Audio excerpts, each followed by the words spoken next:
दोस्तों, मेरे चैनल हिंदू भक्ति पर आपका बहुत बहुत स्वागत है। कृपया वीडियो शुरू करने से पहले मेरे चैनल को सब्सक्राइब जरूर कर दें और वीडियो अच्छा लगे तो कृपया लाइक, कमेंट और शेयर जरूर करें। अब देर न करते हुए आज की कथा शुरू करते हैं। दोस्तों, आखिर त्रिष्टा कौन थी? त्रिष्टा किसका अवतार थी? रामायण में जब भी राक्षसों की बात की जाती है तब एक ऐसी राक्षसी की बात भी आती है जो स्वभाव से काफी विनम्र थी। उसका शरीर भले ही राक्षस का हो, लेकिन उनकी प्रवृत्ति और उनका व्यवहार बिल्कुल किसी देवता जैसा ही था। मैं बात कर रही हूँ त्रिष्टा की, जिसने माता सीता के हृदय में एक अलग ही तरह की छवि बना ली थी। माता सीता भी स्वयं त्रिष्टा को अपनी माँ कहकर पुकारा करती थी। जब माता सीता लंका में थी तो अशोक वाटिका में उनका ध्यान त्रिष्टा ने ही रखा था। त्रिष्टा को एक खास राक्षसी इसलिए कहा जा सकता है क्योंकि उन्होंने स्वयं देवी सीता जी, जो कि साक्षात लक्ष्मी जी का अवतार थी, उन्हें उनकी सेवा करने का सौभाग्य प्राप्त हुआ था। दरअसल त्रिष्टा रावण की एक खास दासी थी, जिसको माता सीता का ध्यान रखने के लिए अशोक वाटिका में नियुक्त किया गया था। लेकिन दोस्तों, क्या आपके मन में कभी ये सवाल उठा है कि आखिर त्रिष्टा कौन थी? इसके बारे में हमें कोई भी जानकारी प्राप्त नहीं है। रामायण में भी उनका बेहद ही कम जिक्र मिलता है। चलिए आज के इस वीडियो में हम जानते हैं कि आखिर त्रिष्टा कौन थी और किसकी पुत्री थी, और आखिर त्रिष्टा किसका अवतार थी, क्या थी उनके पूर्व जन्म की कहानी। कहते हैं जब रावण ने स्वयं माता सीता का अपहरण किया तो उसके बाद उन्होंने उसे लंका में नहीं रखा बल्कि अशोक वाटिका में रखा, जहां उन्होंने स्वयं माता सीता के रखरखाव की जिम्मेदारी अपनी सबसे विश्वासपात्र त्रिष्टा को दी। त्रिष्टा भले ही एक राक्षसी थी, लेकिन स्वभाव से एक देवी ही थी और उन्होंने स्वयं माता सीता को अपनी पुत्री की तरह ही रखा। उन्हें कोई भी कष्ट नहीं होने दिया, ना ही उन्होंने माता सीता को कोई नुकसान पहुंचाया। त्रिष्टा, जो कि एक राक्षसी थी, उसके पूर्व जन्म की एक खास कथा हमें सुनने को मिलती है। कहते हैं त्रिष्टा एक बहुत खूबसूरत अप्सरा हुआ करती थी और इंद्र की सभा में वो कार्य करती थी और उनका नाम था सुलेखा। कहते हैं सुलेखा चित्रसेन नामक गंधर्व से प्रेम करती थी और दोनों साथ में ही इंद्र के दरबार में नृत्य करते थे और सभी का मन बहलाया करते थे। एक दिन नृत्य करते करते सुलेखा को ये आभास हुआ कि वो चित्रसेन से बिछड़ने वाली है, इसलिए वो रोने लगी। तभी सभा में उपस्थित नारद जी उनके पास आए और उन्होंने कहा, सुलेखा, तुम्हें रोने की कोई आवश्यकता नहीं है, क्योंकि भविष्य में जो कुछ भी होगा उसमें तुम्हारा ही भला होगा। ऐसे में सुलेखा ने चिंतन मन से पूछा, हे नारद मुनि, ऐसा क्या होने वाला है? मुनिवर, मेरा दिल बहुत ही अशांत होता जा रहा है, मुझे बहुत घबराहट हो रही है। तब नारद मुनि ने कहा, भविष्य की बातें वर्तमान में नहीं की जाती, इसलिए तुम चिंता मत करो। इस बात पर सुलेखा के मन की चिंता और ज्यादा बढ़ गई। उनके दिल को इस बात ने झंझोड़ कर रख दिया। ये सब देखते हुए एक दिन चित्रसेन सुलेखा के साथ इंद्रसेन से इजाजत लेकर पृथ्वी लोक पर घूमने के लिए आई। वहाँ का वातावरण देखकर सुलेखा बहुत प्रसन्न हुई। जैसे ही उसने झरने को देखा तो उसके मन में वहाँ स्नान करने की इच्छा प्रकट हुई।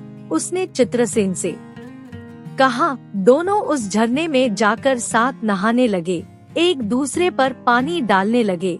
दोनों नदी में हंसते हंसते हंसी ठिठोली कर रहे थे और एक दूसरे के ऊपर पानी फेंक रहे थे। पास में ही एक चट्टान पर ऋषि दुर्वासा बैठे हुए तपस्या कर रहे थे। बार बार पानी के छींटे उनके ऊपर पड़ रहे थे और सुलेखा और चित्रसेन इस बात से बिल्कुल अनजान थे। उन्हें तो ये ज्ञान भी नहीं था कि पास की चट्टान पर ऋषि दुर्वासा बैठे हुए हैं। वो दोनों तो अपने खेल में खोए हुए थे। जब दुर्वासा ऋषि से ये सहन नहीं हुआ तो उन्होंने अपनी आंखें खोली और सुलेखा से कहा, तुम यहाँ से चली जाओ, तुम्हारे खेल की वजह से पानी के छींटे मेरे ऊपर पड़ रहे हैं, जिसके कारण मेरी तपस्या में विघ्न पड़ रहा है। लेकिन ऋषि की बात मानना तो दूर, सुलेखा ने उन्हें जवाब दे दिया।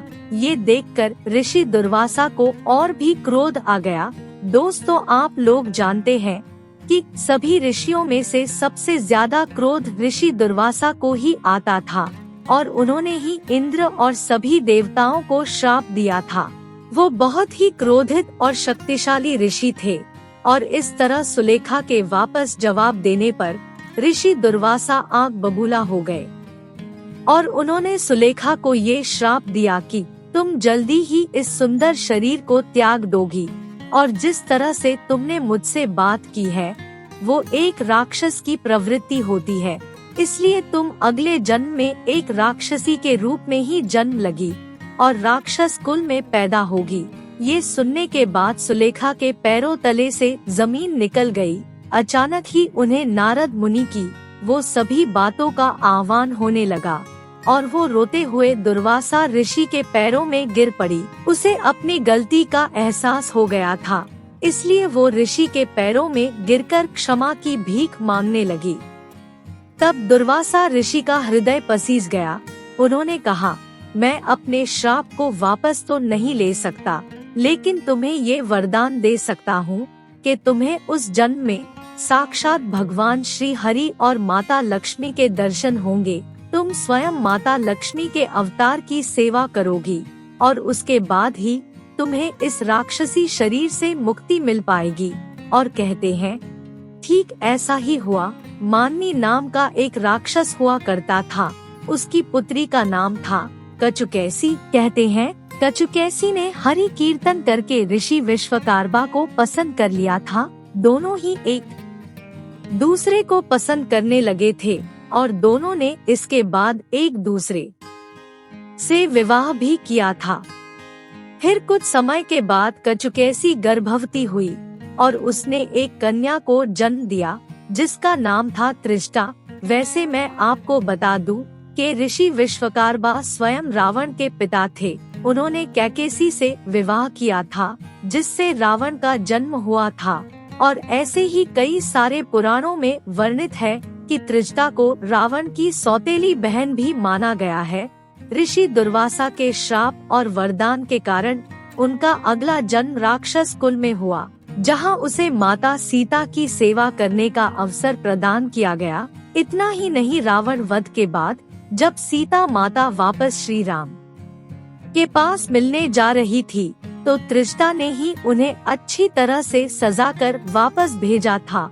वही प्रभु श्री राम से मिलने के बाद माता सीता ने स्वयं प्रभु श्री राम को त्रिष्टा के बारे में सारी बात बताई थी, जिसे सुनकर श्री राम बहुत प्रसन्न हुए और उन्होंने त्रिष्टा को वरदान भी दिया कि जो भी हवन श्राद्ध आदि कार्यों में शुद्ध चीज होगी वो सबसे पहले तुम्हें ही प्राप्त होगी, फिर चाहे वो कितने भी विधि विधान से क्यों ना की गई हो। कहते हैं, प्रभु श्री राम और माता सीता ने स्वयं त्रिष्टा को वरदान देकर उनको धन्य धन्य कर दिया। फिर वहाँ से वो वापस अयोध्या लौट आए। कहते हैं, त्रिष्टा कुछ समय तक लंका में रहे, जहाँ उन्होंने स्वयं विभीषण की सेवा की और उसके बाद में काशी के एक स्थान में जाकर रहने लगी और कुछ समय बाद उन्होंने अपने शरीर को त्याग दिया। कहते हैं, आज भी काशी में त्रिष्टा माता का मंदिर बना हुआ है, आप वहां जाकर उनका आशीर्वाद अवश्य ले सकते हैं। और दोस्तों, इस तरह से त्रिष्टा का उद्धार हुआ क्योंकि उन्होंने स्वयं माता सीता की सेवा की और प्रभु श्री राम को भी प्रसन्न किया और इस तरह एक दिन त्रिष्टा अपने शरीर को त्याग कर राक्षसी शरीर से मुक्त हो गई और उसके बाद वापस सुलेखा के रूप में राजा इंद्र के दरबार में पहुंच गई। दोस्तों, अगर आपको ये जानकारी अच्छी लगी है तो कृपया लाइक, कमेंट और शेयर जरूर करें।